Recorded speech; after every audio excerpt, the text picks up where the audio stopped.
ಯಾವ ಮನೆಯಲ್ಲಿ ಮಹಿಳೆಯರು ಸಂತೋಷದಿಂದ ಇರುತ್ತಾರೋ ಅಲ್ಲಿ ದೈವಾನುಗ್ರಹ ಸದಾ ಇರುತ್ತದೆ.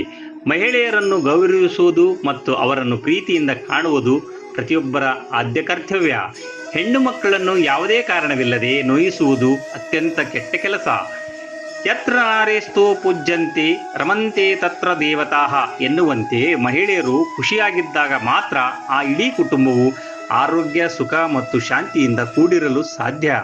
ಅವರ ಸಂತಸವೇ ಕುಟುಂಬದ ಅಭಿವೃದ್ಧಿಗೆ ಅಡಿಪಾಯ. ಮಹಿಳೆಯರಿಗೆ ಗೌರವ ನೀಡಿದಾಗ ಮಾತ್ರ ಸಮಾಜ ಮತ್ತು ಕುಟುಂಬವು ಸನ್ಮಾರ್ಗದಲ್ಲಿ ಬೆಳೆಯಲು ಸಾಧ್ಯವಾಗುತ್ತದೆ. ಮಹಿಳೆ ಕುಟುಂಬದ ಪ್ರೀತಿ, ತ್ಯಾಗ ಮತ್ತು ಸೇವಾ ಮನೋಭಾವ ಸಂಕೇತ. ಅವಳ ಜವಾಬ್ದಾರಿಯುತ ವ್ಯಕ್ತಿಗಳನ್ನು ರೂಪಿಸುವ ಶಿಕ್ಷಕಿ. ಸಮಾಜದಲ್ಲಿ ಹೆಣ್ಣು ಮಕ್ಕಳು ನಿರ್ಭಯದಿಂದ ಬದುಕಲು ಅವರನ್ನು ಗೌರವಿಸುವುದರ ಜೊತೆಗೆ ಅವರ ರಕ್ಷಣೆಗೂ ಆದ್ಯತೆ ನೀಡಬೇಕು.